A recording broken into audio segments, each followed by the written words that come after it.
Hadirin sekalian, jamaah Masjid At-Taqwa yang dirahmati Allah. Kalau pengalaman kami saat di Kuala Lumpur, itu kami 2 tahun di sana untuk sekolah.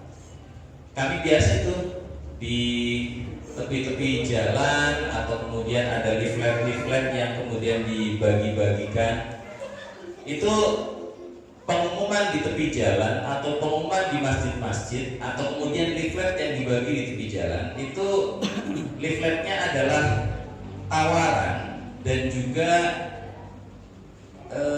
pengumuman sekaligus tawaran dari jabatan Kementerian Agama di sana.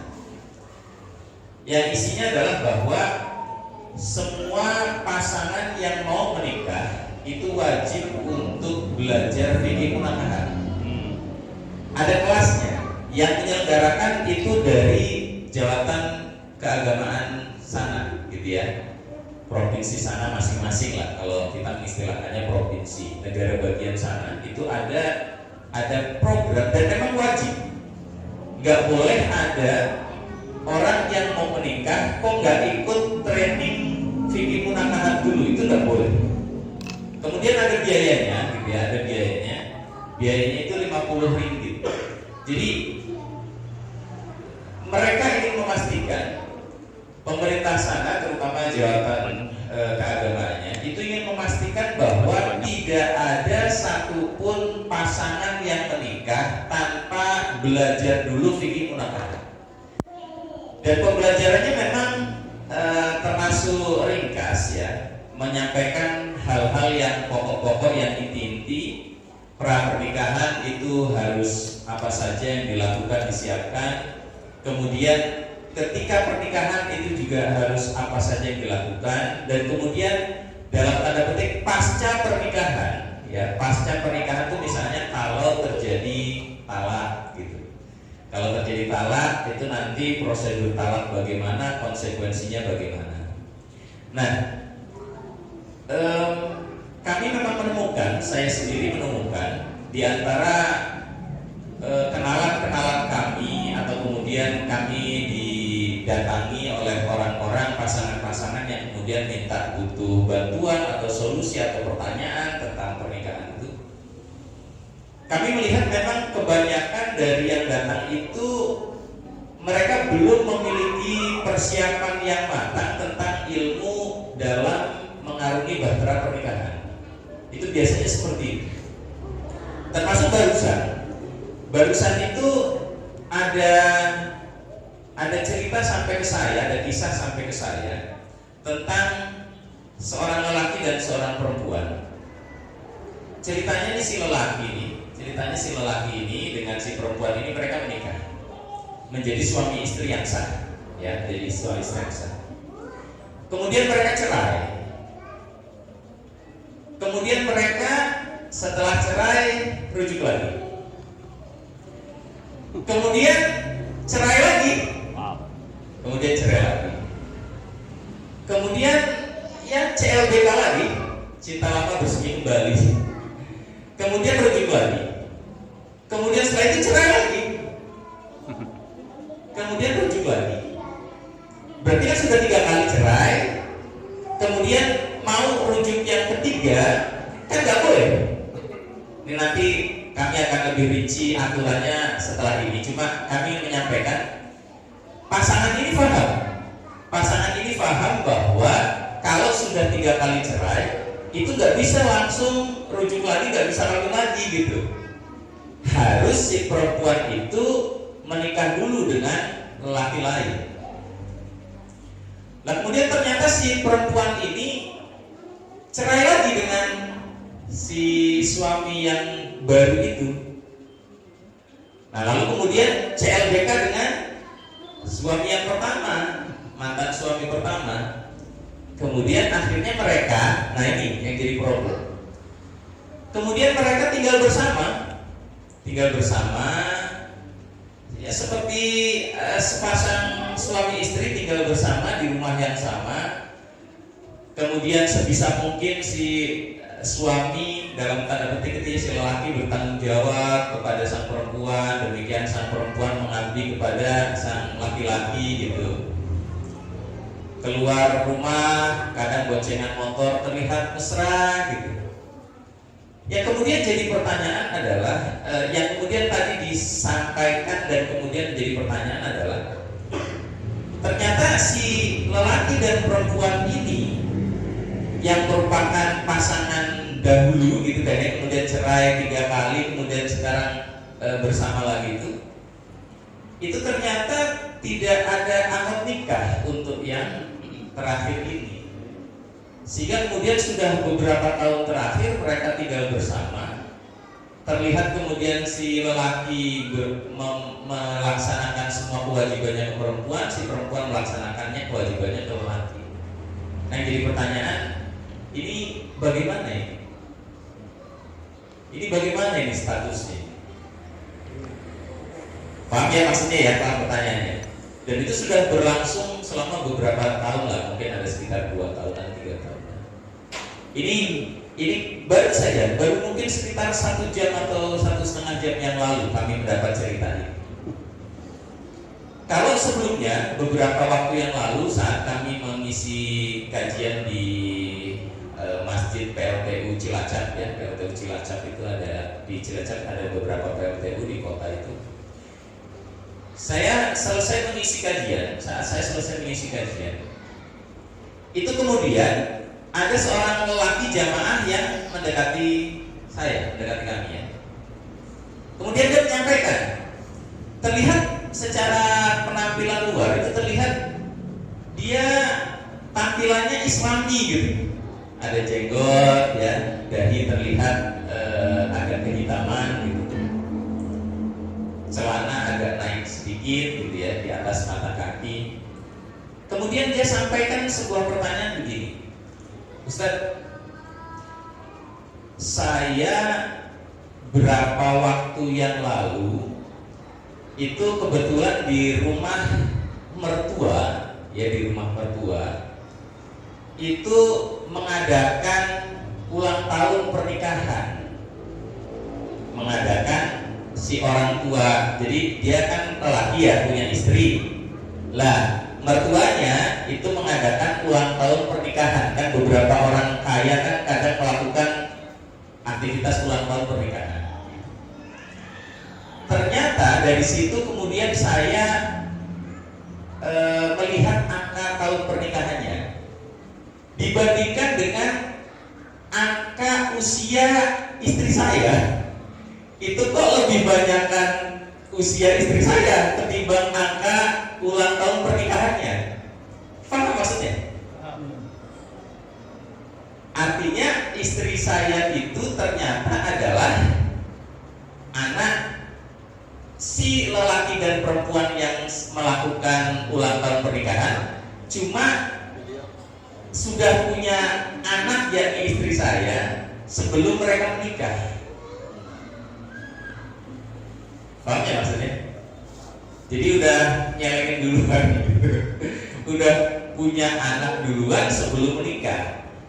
Nah, saya baru tahu saat itu gitu. Dia sampaikan baru tahu itu sekitar beberapa bulan terakhir. Jadi berapa bulan terakhir dia menyaksikan acara ulang tahun pernikahan mertuanya itu, kemudian baru disampaikan ke saya setelah beberapa bulan. Padahal mereka pasangan suami istri ini yang datang ke saya, si lelaki yang datang ke saya ya berarti mantunya si yang melakukan acara ulang tahun pernikahan itu sudah punya anak 4. Oke, laki-laki yang datang ke saya sudah punya anak 4. Pertanyaannya adalah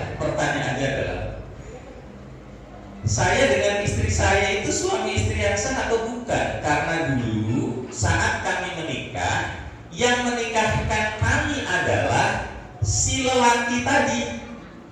Ya, coba bayangkan. Misalnya ada lelaki namanya A, perempuan namanya B. Mereka berzina, kemudian melahirkan anak perempuan namanya C. Paham? Artinya si A dan B sudah punya anak dari hasil perzinahan mereka. Kemudian baru setelah itu mereka menikah. si A dan B menikah resmi. Lah si C berapa belas tahun kemudian dia menikah dengan seorang lelaki yang tadi datang ke saya bertanya itu. Nah, saat si C, si anak gadis ini dan lelaki ini menikah, itu yang menjadi walinya adalah si A. Yang menjadi walinya adalah si A. Si A itu sang lelaki lah yang mengucapkan angkah tuka wa tazawwaj tuka, aku nikahkan kamu dan aku kawinkan kamu dengan anak perempuan saya namanya Kian mahar sekian. Lalu si lelaki yang tadi bertanya, bujang yang bertanya ke saya tadi itu, dia mengatakan qabil tu, gitu kan ya? Saya tadi. Pertanyaannya, ini pernikahan antara si C dengan si lelaki ini sah atau tidak? Tidak. Oke. Kalau seandainya pernikahannya tidak sah, lalu 4 anak yang dilahirkan oleh si C dengan pernikahan si lelaki ini statusnya piye? Statusnya gimana ini? Paham ya jamaah sekalian ya? Ini semua adalah akibat dari belum pahamnya fikih munakahat.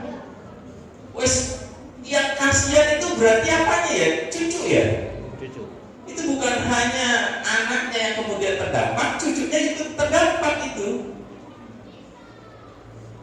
Mengapa kemudian saya katakan bahwa kasus yang pertama yang tadi suami istri cerai, rujuk cerai, kemudian tinggal bersama, itu kan bukan pernikahan yang sah itu kalau mereka berhubungan seksual perzinahan itu. Mengapa? Karena tidak ada akad. Padahal kalau sudah talak 3 kali mau balikan harus ada akad baru. Sehingga kalau mereka berhubungan seksual itu perzinahan itu. Kemudian yang kasus kedua yang tadi ada jamaah PLTU Cilacap itu ketika si anak perempuan yang bernama C itu dinikahkan oleh si A itu kan bukan walinya. Dia kan bapak zina itu, nggak diakui sebagai orang tua, nggak diakui. Itu nggak ada hubungan bapak anak, nggak ada hubungan perwalian, nggak ada hubungan waris. Ya, jadi walaupun mohon maafnya spermanya itu dari si A yang kemudian mewujud menjadi C, si perempuan C, tapi karena itu dari hasil perzinahan, maka itu bukan walinya itu. Sehingga ketika si C menikah dengan lelaki itu adalah pernikahan tidak sah. Sehingga ketika jabat tangan kemudian seandainya penghulu mengatakan sah, harusnya kan menjawab tidak sah. Nah, yang kemudian kalau ini tidak sah dan memang tidak sah, bagaimana status 4 anak yang sudah lahir dari mereka? Kan tidak sah ini pernikahannya. Betul ya? Luar biasa. Betul?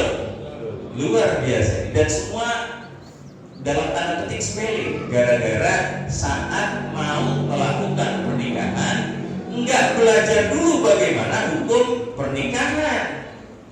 Bagaimana pra pernikahan, ketika pernikahan, dan dalam tanda petik pasca pernikahan, yakni perceraian. Nah itu yang ini sebagai pengantar apa yang akan kita bahas pada kesempatan sore hari ini.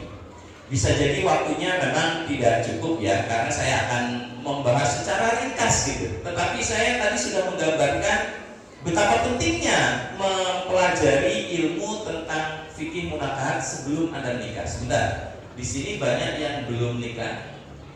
Anda belum nikah? 2 kali, Pak. Anda belum nikah 2 kali. Luar biasa. Anda juga belum 2 kali. Bujang. Ini bujang juga kayaknya.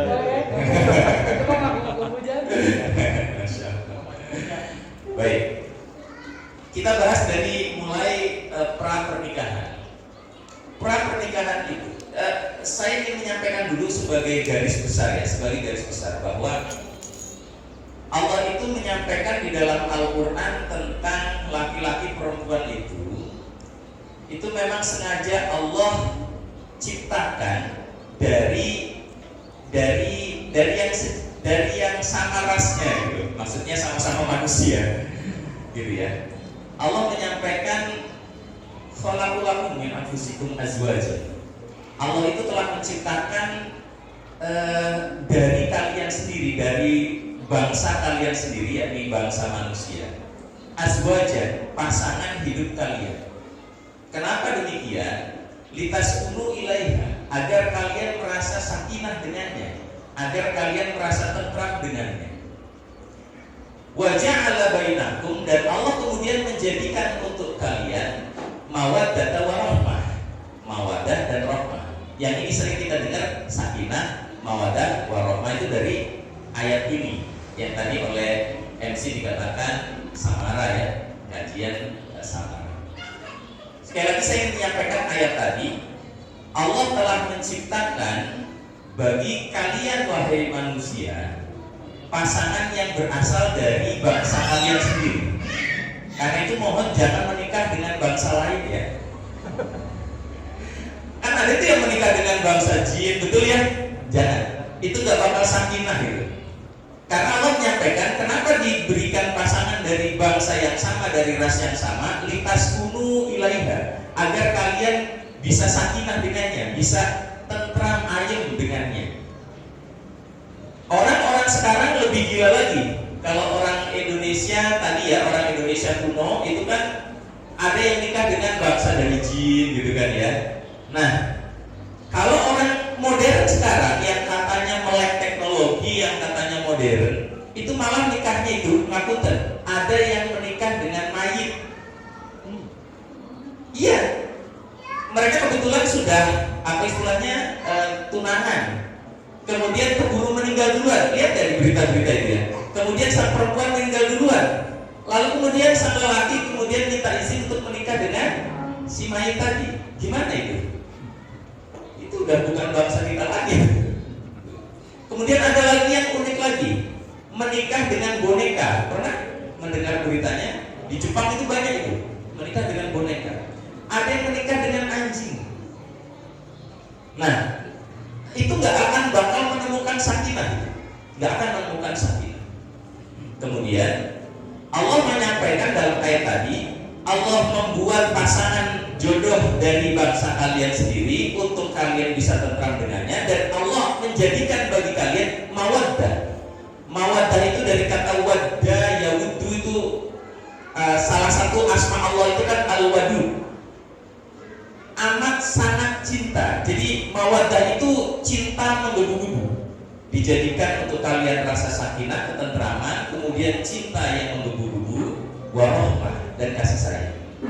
Tapi itu semua hanya akan terjadi kalau kalian menikah dengan bangsa kalian sendiri, ya.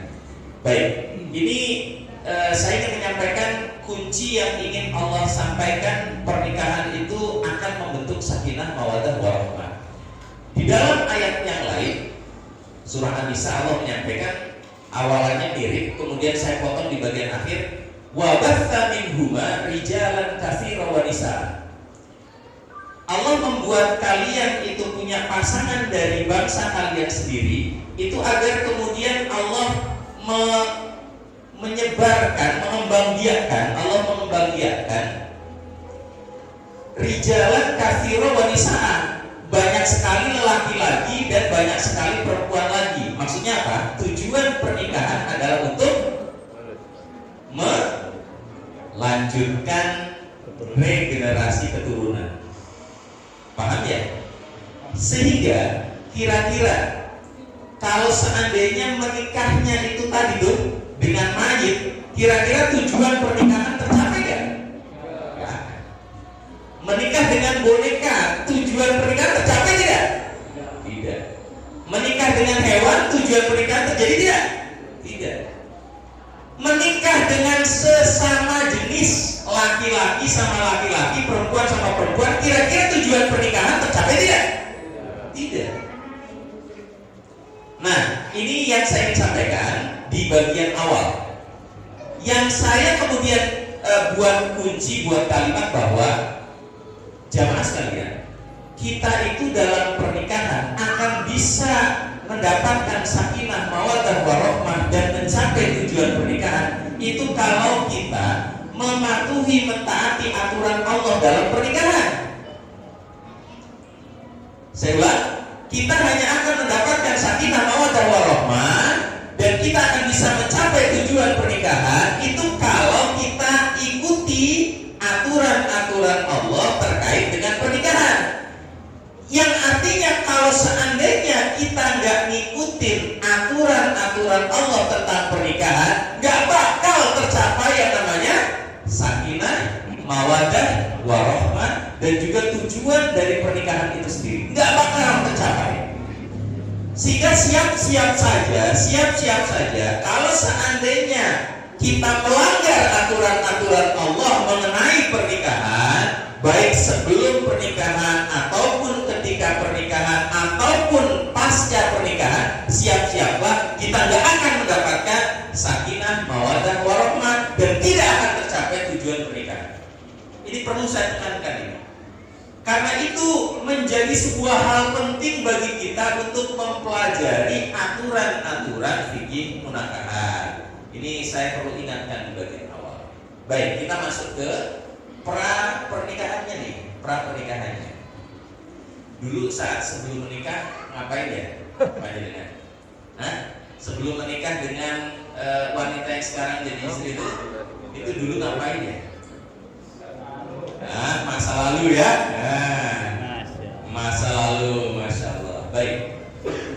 Islam melarang pacaran. Paham ini? Kalau belum paham saya jelaskan lagi ya. Kenapa kemudian kami mengatakan bahwa Islam melarang pacaran? Padahal kan ada orang loh. Ketika saya menyampaikan begini atau para ustadz menyampaikan bahwa pacaran nggak boleh loh dalam Islam, ada kemudian yang mengatakan, mana coba tunjukkan ayatnya atau hadisnya yang mengatakan bahwa telah diharamkan pacaran. Kalau seandainya memang yang kita cari adalah ayat yang bunyinya telah diharamkan atas kalian pacaran, ya gak bakal nemu. Betul ya? Mengapa demikian? Karena pacaran itu istilah baru, istilah sekarang. Tetapi yang kita akan kemudian bisa mengetahui pacaran itu halal atau haram adalah lihat aktivitas yang dilakukan saat pacaran. Lihat aktivitas yang dilakukan saat pacaran. Baik, mari kita coba bayangin nih orang pacaran kayak apa sih? Coba kita lihat. Pertama kali misalnya dua orang lelaki perempuan ini, perjaka gadis ini nggak kenal satu sama lain. Kira-kira tahapan-tahapannya apa coba? Bayangin aja dulu. Manggut-manggut apa? Apa yang kemudian dilakukan ketika belum kenal? Pandangan duluan katanya. Pandangan, saling tatap, saling pandang, kemudian kedip-kedipan nggak? Kedip-kedipan, baik. Kemudian ketika di sana balas mengedip lagi, lanjutannya apa? Udah sampai pegang. Kenalan dulu, gitu kan ya? Kalau dulu kenalan, gitu kan ya, namanya siapa, alamat di mana. Kalau sekarang bukan hanya alamat tapi nomor WA-nya, gitu kan, atau kemudian akun Facebooknya atau Instagram ya. Kalau sekarang kan yang tren Instagram, gitu kan ya, bisa lihat postingan-postingan masa lalunya, gitu kan ya. Kemudian setelah itu udah kenal apa? Lanjutannya? Ngajak. Artinya kemudian ketemuan ya, janjian ketemuan, gitu kan ya. Ayo jalan ke sini yuk. Kemudian ketika mereka sudah ketemu, apa yang dilakukan di saat perjumpaan pertama itu? Kencan pertama itu apa yang dilakukan? Malu. Masalah lalu apa? Malu. Ini malu-malu mungkin ya. Kalaupun kemudian mau pegang-pegangan paling setelah beberapa kali pertemuan kan begitu ya. Tapi kemudian kalau sudah sudah kenal, sudah mungkin pegangan pertama ya masih di luar pakaian kan begitu. Tapi kemudian lama-lama bisa masuk itu tangan itu. Betul. Yang kami ingin sampaikan adalah janganlah wahai kalian kaum muslimin mendekati zina. Yang namanya mendekati zina itu zina atau bukan? Yang namanya mendekati zina itu zina sendiri atau bukan?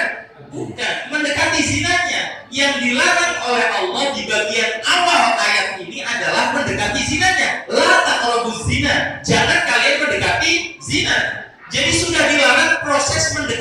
zinanya saja sudah dilarang. Potongan akhir dari ayat tersebut baru dikatakan innahu kana fahisyah wa sa'a sabila. Zina itu adalah fahisyah, sesuatu yang amat buruk, menjijikkan. Wa sa'a sabila, dan seburuk-buruknya jalan. Jadi Allah dalam ayat ini itu bagian awalnya menyampaikan jangan mendekati zina, proses-proses yang mendekati zina jangan dilakukan. Sekaligus di bagian akhir ayat ini Allah menyampaikan zinanya juga nggak boleh. Karena zina itu adalah fahisyah, sesuatu yang buruk, menjijikkan, dan seburuk-buruknya jalan. Nah, pacaran itu apakah masuk ke dalam yang pertama dan yang kedua, yakni mendekati zina dan bahkan hingga sampai perzinahan sendiri? Masuk ya? Masuk. Sehingga ketika dikatakan Islam mengharamkan pacaran, ya memang karena ayat tersebut melarang kita untuk melakukan aktivitas-aktivitas yang seringnya dilakukan oleh orang pacaran. Jamaah sekalian yang dirahmati oleh Allah. Lalu bagaimana kemudian kok bisa lelaki muslim, perempuan muslim yang gak saling kenal kemudian bisa menikah? Nah ini, kalau nggak melalui proses pacaran, lalu proses apa namanya? Mungkin ada yang tidak pernah tahu? Ta'aruf.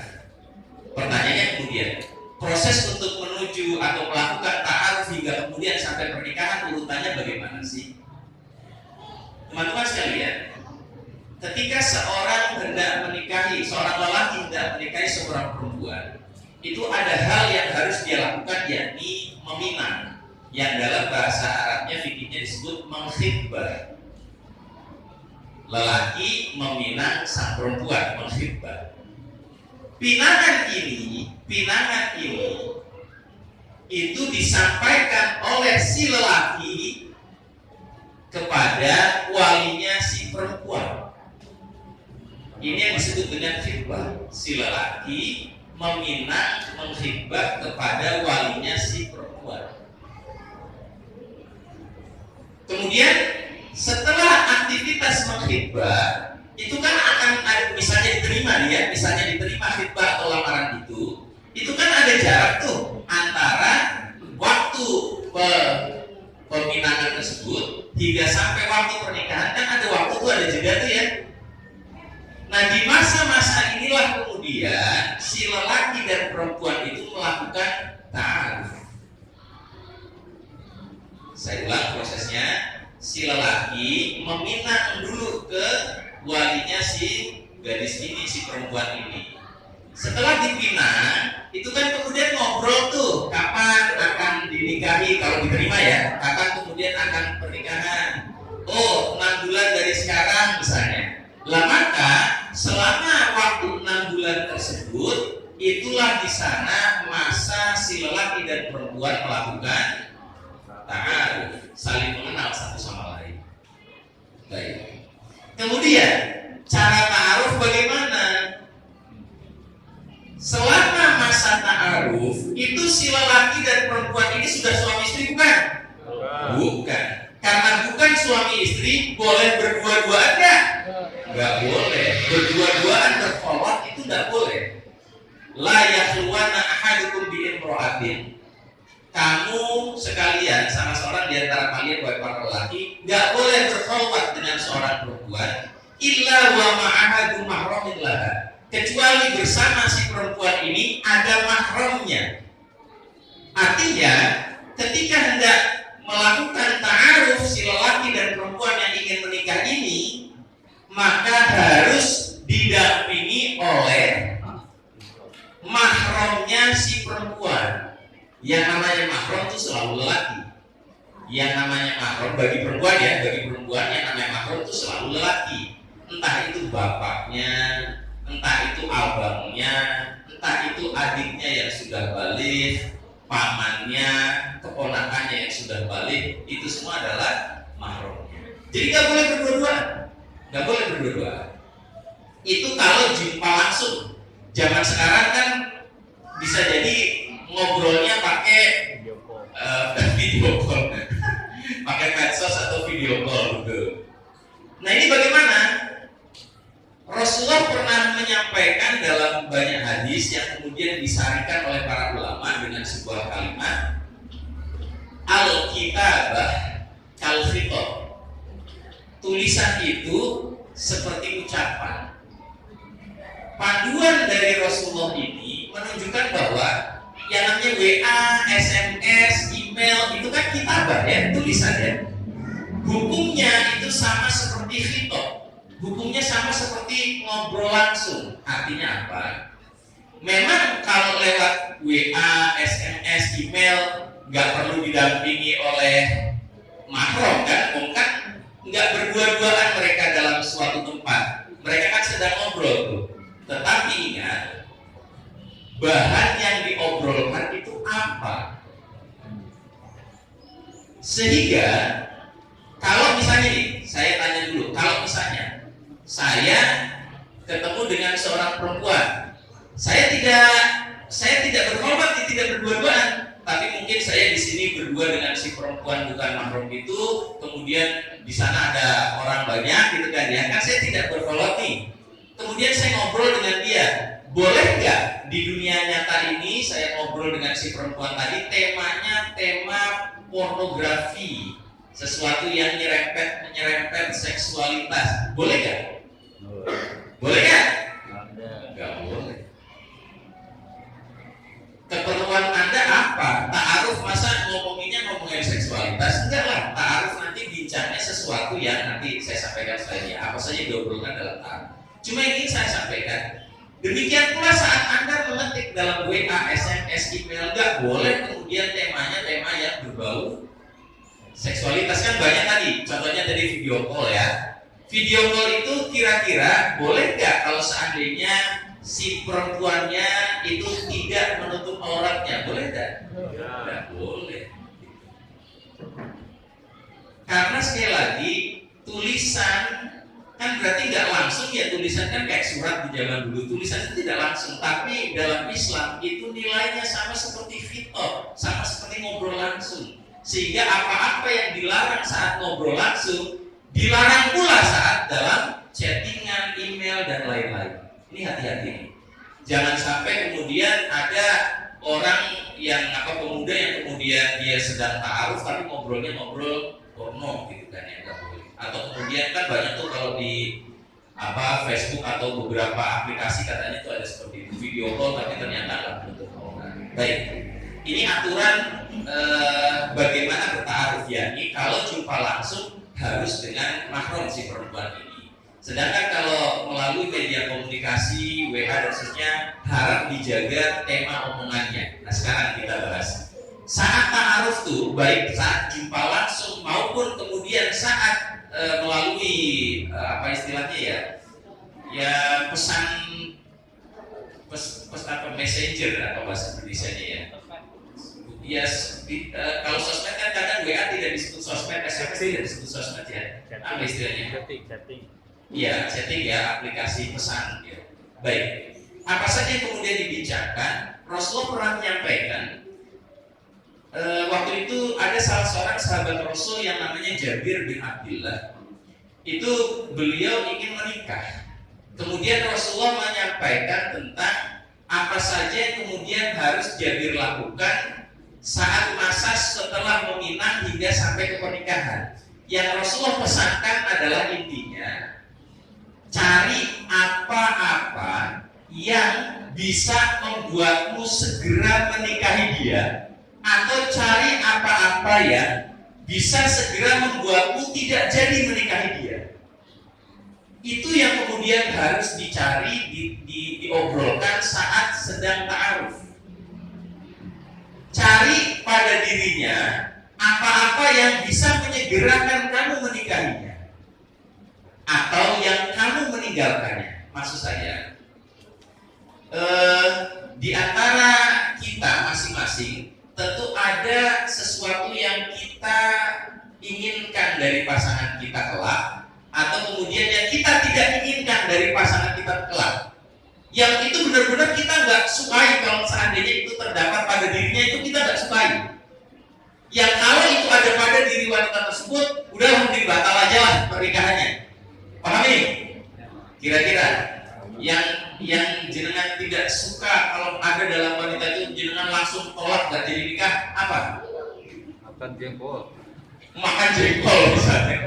Misalnya, nah ini salah satu contoh. Misal, oh kalau seandainya si perempuan ternyata yang mau dinikahi tatoan, saya udah langsung gak mau lah, mending cari gadis lain lah daripada yang tatoan.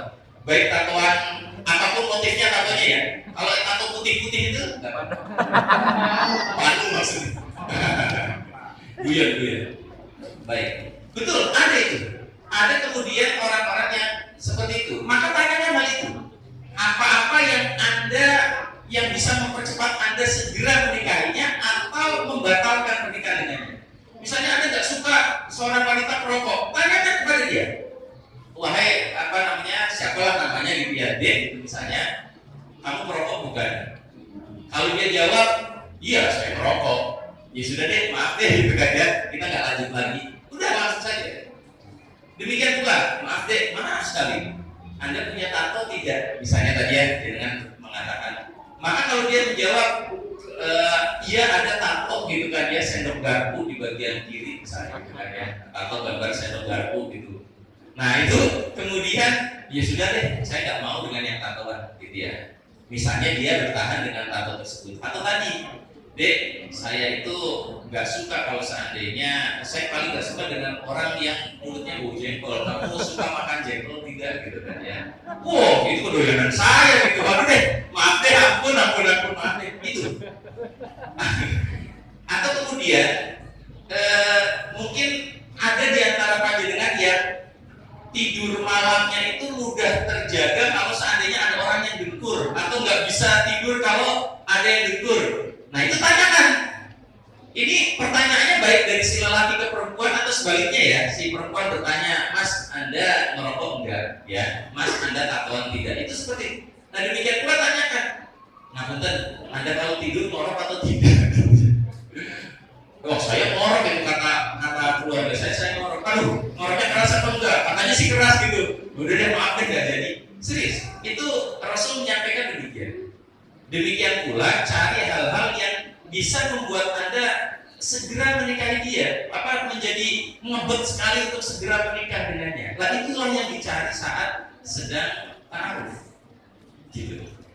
Kalau datang mudah lah ya, Anda namanya siapa, alamatnya di mana, kemudian hobinya apa, itu insya Allah mudah. Tapi cari yang lebih dari itu ya, yang bisa menyegerakan Anda menikahinya atau segera membatalkan pernikahan dengannya. Itulah yang dibicarakan saat sedang ta'aruf. Rampung pra pernikahannya. Rampung. Ini saya singkat-singkat saja ya, karena secara waktu gitu ya. Ini saya singkat. Ini pra pernikahan. Yakni dengan menggunakan medium namanya ta'aruf. Ta'aruf caranya bagaimana tadi sudah saya sampaikan. Nanti mungkin sekitar 15 menit sebelum berbuka nanti kita buat forum tanya jawab sedikit ya, jika ada yang tidak jelas perlu ditanyakan kembali. Baik, sekarang kita masuk ke pernikahannya itu sendiri. Yang namanya pernikahan itu harus melalui sebuah akad ijab qabul. Nah yang harus kemudian melakukan ijab qabul itu adalah ijabnya dari pihak wali si perempuan. Yang melakukan ijab itu penawaran. Ijab itu penawaran. Aku nikahkan kamu dan aku kawinkan kamu dengan putri saya atau dengan keponakan saya atau dengan adik saya bernama siapa dengan mahar sekian. Itu namanya ijab. Kemudian dilakukan qabulnya oleh si pengantin lelaki. Qabil tu nikahan, gitu ya, saya menerima pernikahannya dan seterusnya. Ini harus dilakukan oleh wali. Karena itu tadi saya menegaskan sekali, jika yang melakukan aktivitas ijab itu bukan si wali, maka pernikahan itu tidak sah. Rasulullah menyampaikan, siapa saja wanita yang menikah tanpa wali fahuwa batil, fahuwa batil, fahuwa batil. Sampai 3 kali Rasul mengatakan, maka pernikahan itu batil, gak sah. Nah, karena itu harus hati-hati sekali. Yang namanya siapa saja wali, yang siapa saja berhak menjadi wali itu harus jelas. Yang namanya wali itu kalau dari pihak keluarga yang ada hubungan darah ya, dan memang inilah yang utama, itu yang pertama tentu adalah bapaknya. Jika ini sudah tidak punya bapak lagi, itu nanti adalah anak lelakinya, gitu. Itu yang kemudian menjadi wali dia. Paham nggak nih maksudnya? Ada janda sudah punya anak lelaki yang sudah balik gitu kan ya. Maka kemudian nanti yang menikahkan ibunya yang janda ini adalah si anak. Kemudian kalau bapak ke atas gada, anak ke atas gada, itu adalah paman dari pihak bapak, abangnya bapak atau adiknya bapak. Jadi si perempuan kan punya bapak, punya ibu. Si bapak ini kan bisa jadi punya abang lelaki, punya adik lelaki. Ini kan namanya paman dari pihak bapak, tidak paman dari pihak ibu, gitu. Tapi paman dari pihak bapak. Kemudian itu yang jalur apa namanya, nyimpang ke atas ya, nyimpang ke atas. Kemudian nanti ada jalur ke samping, abang-abangnya tuh. Si perempuan ini bisa jadi kan dia punya abang, punya adik, gitu kan ya. Nah ini kalau yang dari jalur darah harus dirunut seperti ini. Semuanya itu adalah dari jalur pernikahan yang sah. Yang karena itu tadi saya menekankan di awal, jika si perempuan ini ternyata dulu lahirnya adalah dari hasil perzinahan, maka bapak pemilik sperma itu bukanlah wali yang sah. Saya bilang, kalau si anak perempuan ini adalah hasil perzinahan, maka nasab dia, hubungan kekeluargaan dia itu hanya ke ibu, tidak punya hubungan kekeluargaan ke lelaki pemilik sperma, itu tidak ada. Sehingga nggak boleh lelaki pemilik sperma yang menzinai ibunya itu kemudian menjadi wali nikah dia, nggak boleh, nggak sah itu, nggak sah. Nah, Islam punya solusi untuk perempuan yang tidak punya wali hubungan mahram, hubungan darah. Ada yang disebut dengan wali hakim. Maka jika semua wali yang berupa kerabatan, wali mahram itu tidak ada, dan juga atau dia adalah perempuan hasil perzinahan, maka yang berhak yang bisa menikahkan dia adalah wali hakim. Hanya saja hati-hati dengan wali hakim, hati-hati dengan definisinya, jangan salah pilih. Masih ingat tadi kisah yang saya sampaikan di awal, ketika saya tadi ngisi kajian di sebuah masjid di PLTU Cilacap, datang laki-laki, kemudian dia menyampaikan kondisinya seperti itu, maka saya katakan pernikahanmu tidak sah. Oh berarti kalau gitu kami harus nikah ya? Iya. Siapa? Wali hakim. Kemudian dia tanya, wali hakim itu boleh nggak? Dia katakan begini, kalau seandainya kami harus ke KUA, wali hakimnya dari KUA, gitu kan ya, itu nanti bakalan ribet. Kenapa? Sebab mereka sudah punya surat nikah. Kan mereka tadi sudah punya surat nikah itu yang dinikahkan oleh bapak zinanya. Bagaimana mungkin KUA bisa menerima untuk menikahkan lagi kalau sudah ada buku nikahnya? Itu nanti sulit, itu urusan panjang itu, pengadilan segala itu untuk verifikasi. Nah, kemudian dia bertanya begini, boleh nggak kalau seandainya wali hakimnya itu adalah sesepuh agama di tempat kami, atau kemudian ketua ormas setempat di tempat kami? Maka jawabannya adalah tidak boleh. Wali hakim itu artinya penguasa. Wali hakim itu hakim artinya penguasa. Yang disebut wali hakim adalah orang yang ditunjuk resmi oleh penguasa setempat untuk menikahkan seseorang, untuk menikahkan warga negaranya. Sehingga yang kemudian disebut wali hakim yang sah, yang boleh menikahkan perempuan yang tidak punya wali mahram atau kemudian anak perzinahan adalah petugas negara yang diperintah atau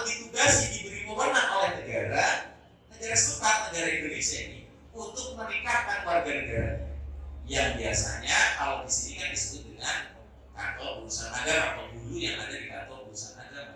Sehingga nggak boleh kemudian minta dinikahkan bukan kepada petugas resmi yang telah ditunjuk oleh negara, itu nggak boleh.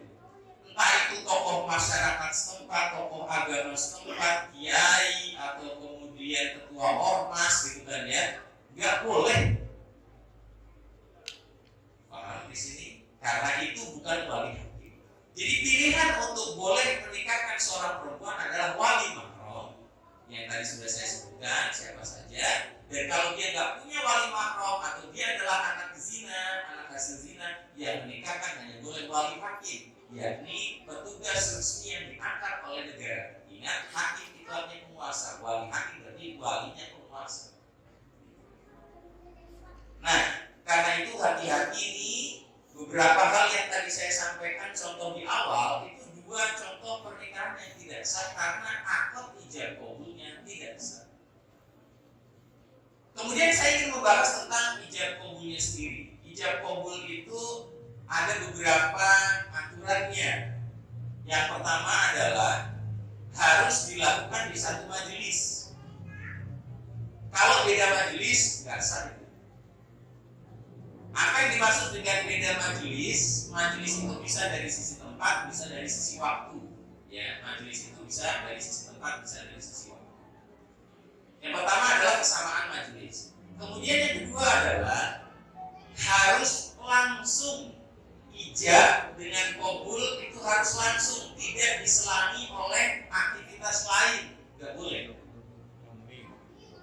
Ya, contoh misalnya. Kemudian yang ketiga saya sampaikan dulu. Kemudian yang ketiga, nyambung antara ijab dengan qabul itu isinya nyambung.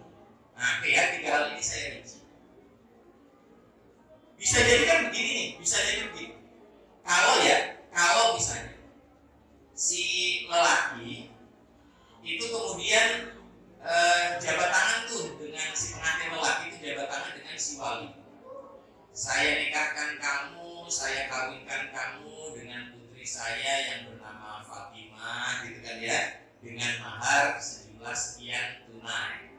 Kemudian maka si mempelai lelaki itu harus kemudian nyambung langsung dengan tawaran tadi, ijab tadi. Qabil tu nikahah, saya terima nikahnya dan kawinnya Fatimah binti siapa, gitu kan ya, dengan mahar sekian dibayar tunai. Itu harus nyambung satu majelis. Seandainya di sekedar contoh saja, ketika sudah ada ijab tersebut, si pengantin lelaki, ngapunten, saya kebelet pipis, saya ke belakang dulu ya. Paham ya maksudnya? Kan biasanya grogi atau apa, kemudian dia kebelet pipis ke belakang, kemudian pipis, kemudian setelah itu balik lagi. Kemudian saat balik lagi, kemudian mengucap, saya terima nikahnya dan kawinnya, maka ini tidak sah. Karena sudah beda majelis. Ijabnya di majelis tadi itu sudah terpotong dengan aneka aktivitas itu. Nggak sah. Atau misalnya hanya sekedar ngangkat telepon gitu. Sebentar, ini telepon penting banget ini. Ini apa namanya? Saya undang teman saya yang jauh dari mana lah, saya Jakarta gitu kan ya. Dia kayaknya mau nanya lokasinya di mana, saya akan tulis sebentar ya. Masih jabat tangan tuh. Oh iya, ini gak sini ya. Oh iya Pak, kembali kemudian saya terima nikahnya. Itu pun juga nggak sah. Nah karena itu harus satu majelis dan harus nggak boleh berselang dengan aktivitas lain. Kemudian harus nyambung antara isi ijab dengan qabul. Maksudnya, tadi kan si bapak menyampaikan, si wali menyampaikan, saya nikahkan dan kawinkan kamu dengan Fatimah, putri saya, dengan mahar sekian. Nah kebetulan si lelaki ini gitu kan ya, dia kenal anaknya si bapak ini bukan hanya Fatimah, tapi juga Aisyah. Nah dia menjawabnya, saya terima nikahnya Aisyah putri bapak dengan mahar sekian. Apa maksudnya? Ijabnya nawarin Fatimah, si anak lelaki kepengennya Aisyah gitu.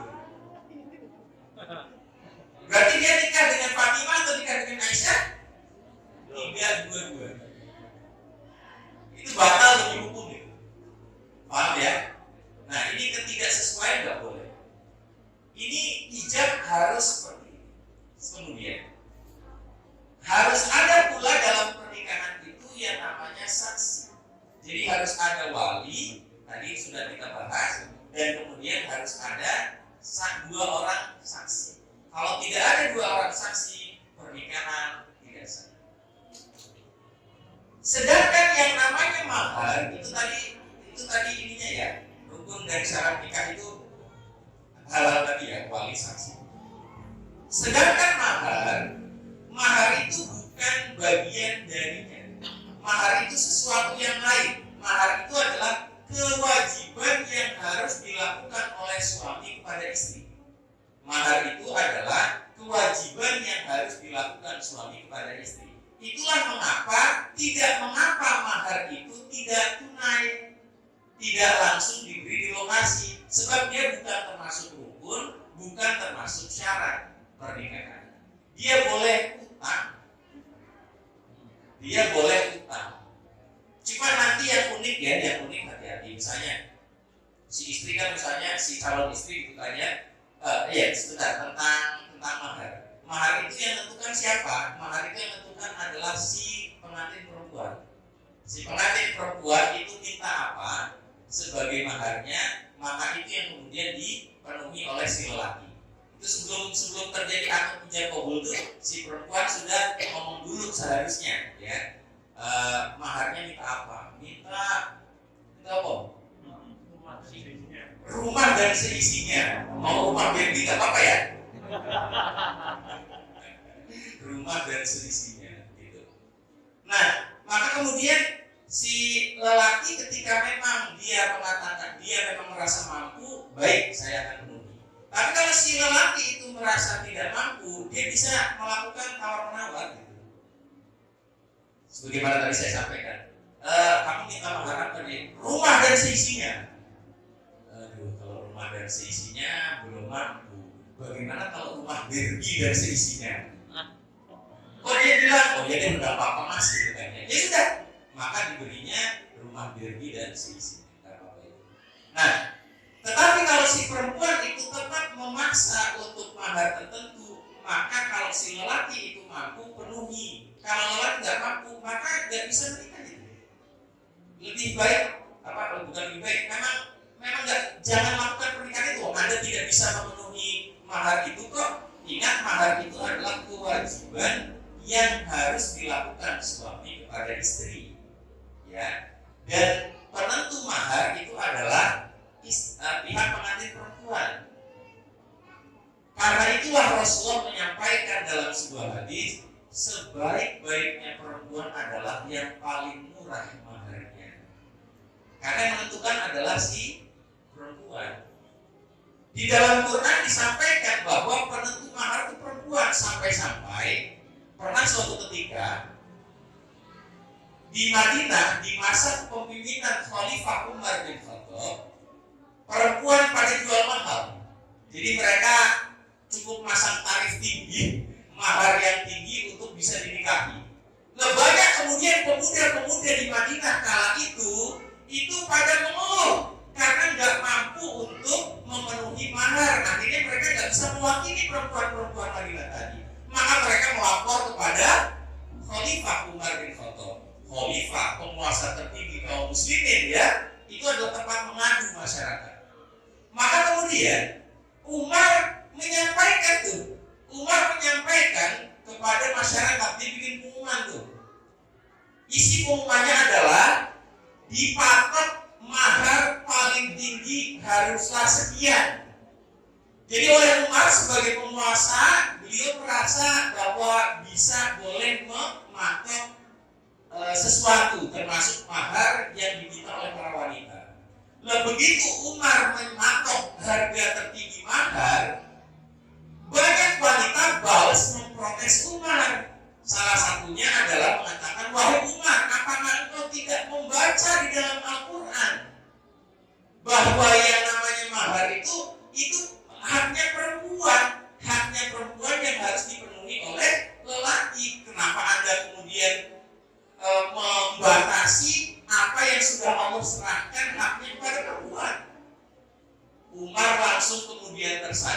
dan Umar langsung mengatakan wanita ini benar dan Umar salah. Saya batalkan keputusan khilafah, bukan keputusan presiden, bukan kepres, bukan, tapi keputusan khalifah. Nah, teman-teman sekalian, jadi yang namanya mahar itu yang menentukan besarannya adalah perempuan sebelum pernikahan.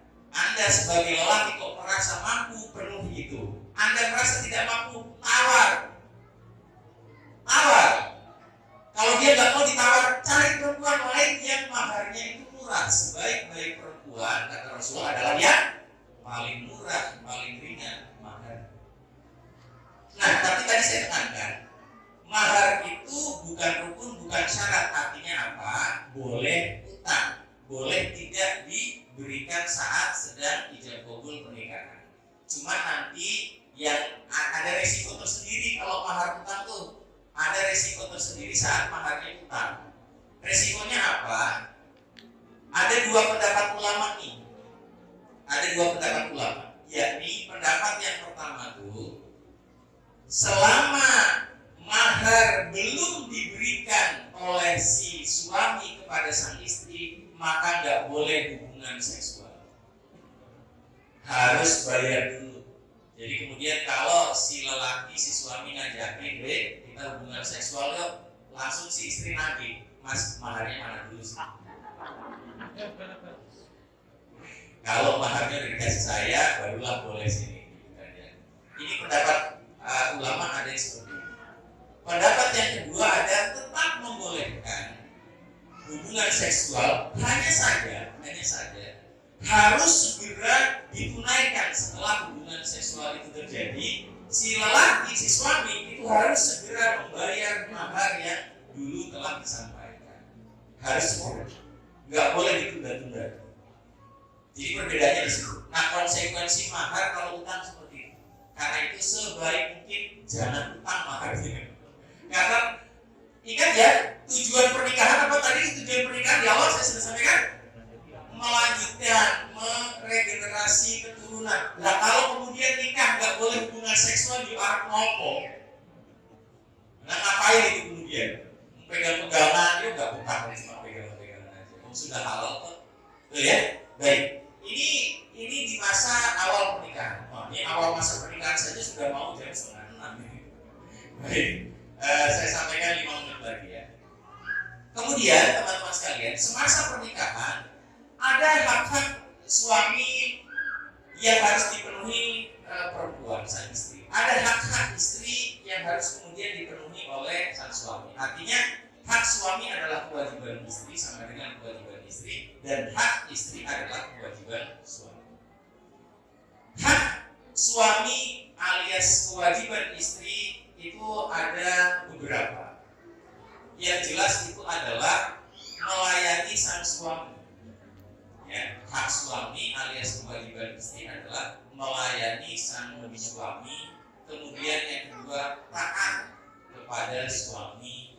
Kemudian tidak keluar rumah, tidak berpuasa sunnah saat tidak diizinkan oleh suami. Itu hak suami dan kewajiban istri ya. Melayani suami, melayani itu maksudnya baik fisik, baik melayani makan, melayani hidangan, atau melayani di ranjang, itu yang disebut dengan melayani. Kemudian yang kedua adalah taat. Perintah-perintah suami kepada istri itu ditaati. Kemudian yang ketiga adalah tidak keluar rumah saat suami tidak mengizinkan. Kemudian tidak berpuasa sunnah saat suami tidak mengizinkan. Ya. Kemudian tidak menerima tamu yang tidak dibolehkan oleh sang suami. Baik. Ini beberapa saja. Tapi ini penting sekali nih. Beberapa tadi penting. Karena itu saya sekitar seminggu yang lalu itu ditanya oleh seseorang. Dia lelaki. Dia bertanya ke saya, Ustaz, saya sudah selama 5 tahun itu tidak berhubungan seksual dengan istri. usia kadarnya masih bisa hubungan seksual, sang istri masih muda sekali, masih muda. Lah kenapa gitu ya? Istri selalu menolak. Lah kenapa istri menolak? Sudah nggak punya gairah lagi. Padahal sebenarnya masih muda, secara usia masih muda, masih 30-an kan masih gerem ya. Betul nggak? Betul nggak? Nah, ini kan ada problem ini. Bisa-bisanya kemudian si perempuan yang usia masih 30-an ini, dia kemudian tidak mau melayani suaminya sudah selama 5 tahun, dengan kemudian mengatakan udah tidak punya gairah lagi. Yang kemudian saya coba dalami ini tidak gairah apa maksudnya? Yang error itu di pihak lelakinya ataukah yang masalah di pihak sang istri? Ternyata ketika di rumah malam hari tiba, si istri masuk kamar, kunci pintu, sang suami tidurnya di luar kamar. Sehingga maksud saya ketika didalami ada problem di antara mereka sebenarnya. Ada problem pertengkaran gitu ya, kemudian saya telusuri lagi lebih jauh. Saya tanya ke beberapa orang yang kenal dengan keluarga ini gitu. Ternyata memang beberapa waktu yang lalu, itu nanti sudah lama sebenarnya, bukan hanya sejak 5 tahun yang lalu, cuma memang udah nggak pernah sama sekali lagi tidur bersama di kasur bersama itu sejak 5 tahunan terakhir gitu. Tapi sebelumnya sudah pernah ada konflik. Ketika ditelusur ternyata sang istri pun pernah beberapa kali minta cerai dari sang suami ini. Oh berarti ini memang ada problem, bukannya si wanita sudah tidak gereng lagi gitu kan ya, sudah tidak mampu lagi berhubungan seksual, bukan, tapi secara psikologis dia sudah ada kemarahan luar biasa kepada si suami. Kemarahan luar biasa itu sudah akhirnya membuat apa istilahnya ya, hormonnya itu terganggu ketika udah nggak minat lah dengan sosok yang dia sudah benci itu gitu. Sehingga kalau seperti ini yang problem sebenarnya, kalau memang cerita ini benar, saya belum rampung memang menggalinya ya, tapi seandainya ya, background atau latar belakang inilah yang benar, maka yang harus kemudian diselesaikan itu hubungan ininya dulu ceritanya kok marahan kenapa? Apa yang membuat Anda kok begitu marah dan benci dengan suami sampai dulu kok pernah minta untuk cerai beberapa kali? Itu apa sebenarnya? Itu dulu yang diselesaikan. Kalau kemudian ini belum diselesaikan, ya masih ada kebencian terpendam antara mereka. Gitu. Nah, akan tetapi yang ingin saya sampaikan adalah walaupun lagi semarah apapun, saya bilang ya, walaupun lagi si istri semarah apapun kepada si suami, tetap saja ketika suami meminta hubungan seksual, itu istri harus tetap melayani.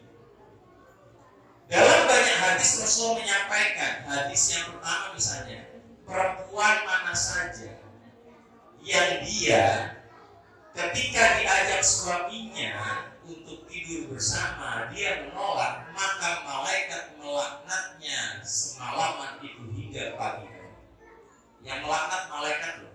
Malaikat itu doanya, kemudian istilahnya laknatnya itu manjur, cesplong, hati-hati. Pahamnya maksudnya manjur, cesplong.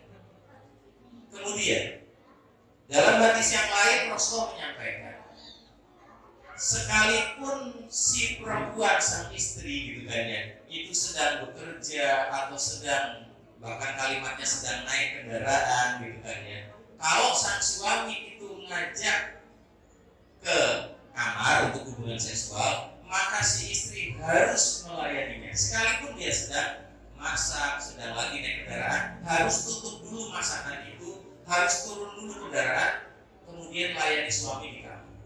Itu seperti itu.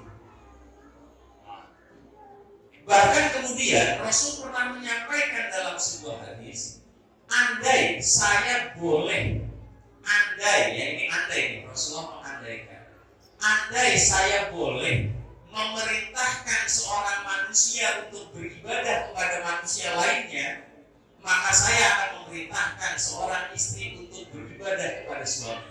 Andai yang Rasul maksud dalam hadis itu adalah keharusan yang sangat ketaatan ketaatan istri kepada suami, termasuk dalam hal pelayanan seksual.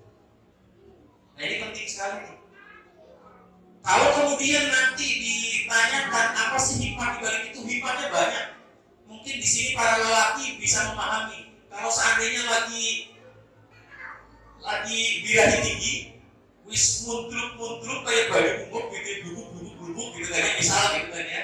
Kemudian ingin menyalurkan ke istri, kok istri nggak melayani, kira-kira kan bagaimana?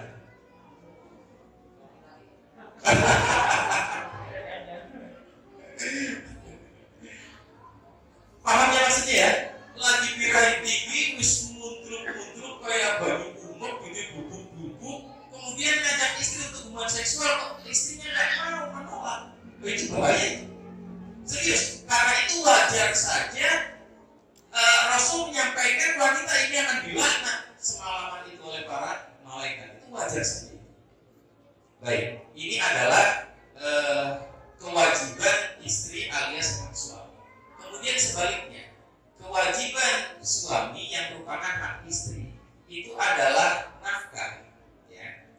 Nafkah itu yang wajib itu 3, nafkah dasar yang wajib itu dipenuhi itu 3, sandang, pangan, papan, dan Allah menyampaikan dengan kalimat bil ma'ruf.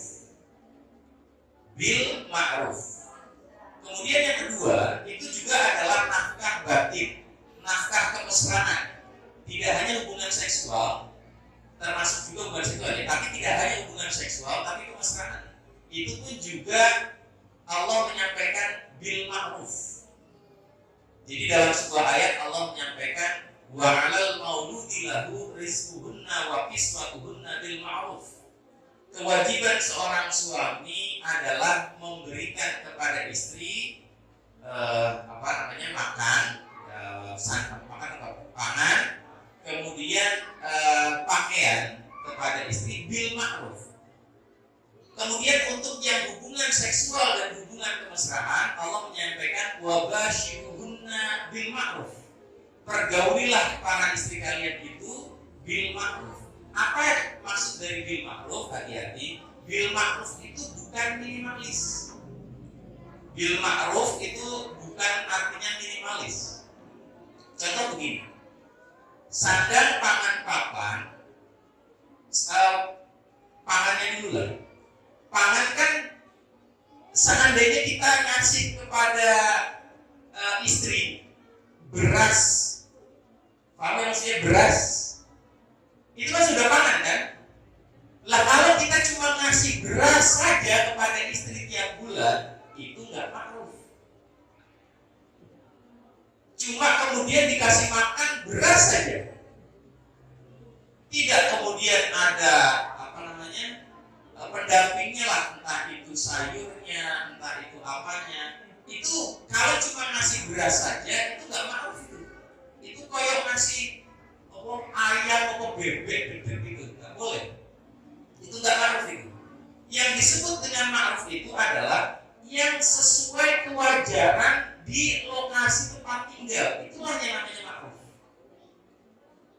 Pernah dengar kata urf itu artinya tradisi yang sudah ada di sekitar. Ma'ruf itu berasal dari kata arofa ya'rifu, termasuk di dalamnya kata urf. Ma'ruf artinya sudah dikenal umum sebagai pangan yang layak itu kayak apa. Maka yang disebut ma'ruf itu bisa kemudian kita setarakan dengan yang biasa ada di situ. Itulah yang memang.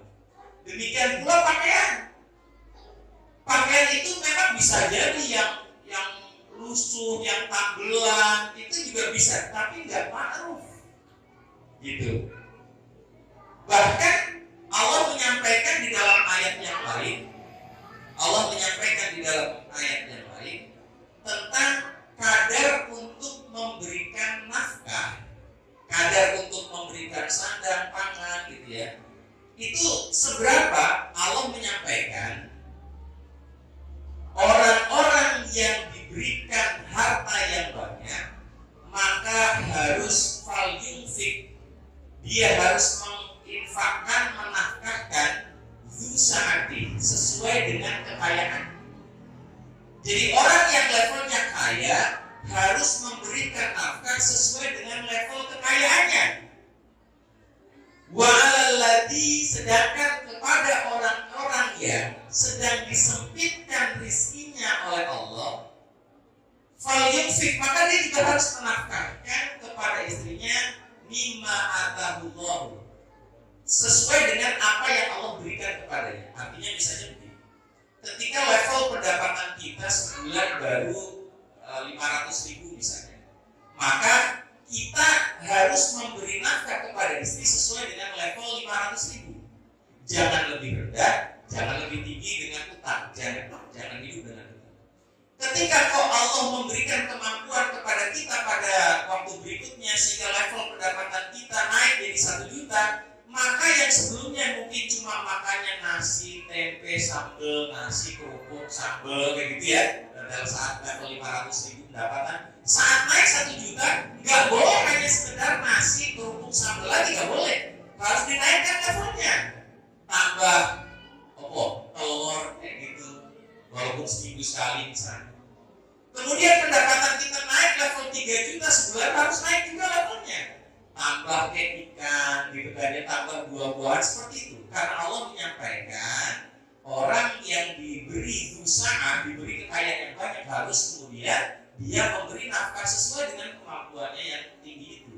Sedangkan yang diberi kesempitan oleh Allah, maka sesuai dengan pendapatannya. Jangan lebih rendah, jangan lebih tinggi dengan cara utang. Ini nafkah harus bil ma'ruf, tidak boleh minimalis, tidak boleh, haram hukumnya minimalis. Kemudian hubungan seksual kemesraan pun Allah menyampaikan bahwa basyirhunna bil ma'ruf. Tapi kok jamnya sudah sekian ya? Baik, ini sepertinya baru episode ini gitu ya. Mungkin sampai sekian dulu. Saya beri waktu seandainya ada pertanyaan. Kita ada berapa menit lagi nih? Enggak sampai 10 menit kayaknya. 6 menit ya. Baik. Saya hentikan dulu saja sampai sini. Kemudian saya mempersilahkan siapa yang hendak bertanya tentang hal-hal tadi ataupun yang terkait dengan pernikahan. Silakan 1, 2, silakan 1 dulu. Ya. Tadi jawab dengan pertanyaan tentang dua majelis, tempat dan waktu. Yang pertama, yang kedua tentang mahar. Apakah mahar itu bisa apakah mahar itu hanya berupa harta sehingga tidak bisa dikatakan semisal baca surat Al-Quran, atau mungkin keislaman seseorang itu jadi mahar. Baik, saya jawab dulu ya. Yang pertama adalah yang namanya akad itu harus dilakukan dalam satu majelis. Satu majelis itu bisa bermakna di tempat yang sama atau di waktu yang sama. Ya, majelis maksudnya di waktu yang sama, di tempat yang sama adalah ya satu ruang. Itu disebut dengan satu majelis. Itu satu ruang. Kalaupun tidak satu ruang, itu harus satu waktu. Misalnya ya, melakukan pernikahannya itu dengan telekonferensi, dengan telekonferensi gitu. Nah, maka kemudian harus di waktu yang sama, ya, harus di waktu yang sama. Ini makanya majelis akad itu bisa, yang namanya akad itu harus satu majelis. Satu majelis itu apa? Di satu lokasi yang sama, bisa secara lokasi juga secara waktu. Nah itu yang disebut dengan majelis akad, bisa maknanya lokasi. Kemudian yang kedua, mahar itu harus berupa sesuatu yang punya harga. Harga kalau di sini penilaiannya dengan rupiah ya dengan rupiah. Jadi yang namanya mahar itu harus sesuatu yang memiliki harga. Sehingga semua barang itu jelas punya harga. Karena itu Rasul menyampaikan, nikahilah seorang wanita walaupun dengan cincin yang terbuat dari besi. Kata bin Hadid. Cincin dari besi kan tetap punya harga, sekalipun harganya murah, tapi kan tetap punya harga. Atau pendengar kemarin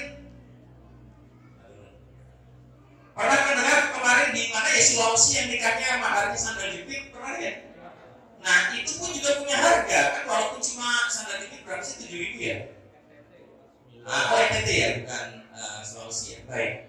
Nah, jadi semua benda itu kalau dia punya harga maka boleh untuk menjadi mahar. Tapi kalau yang nggak punya harga itu nggak boleh jadi mahar.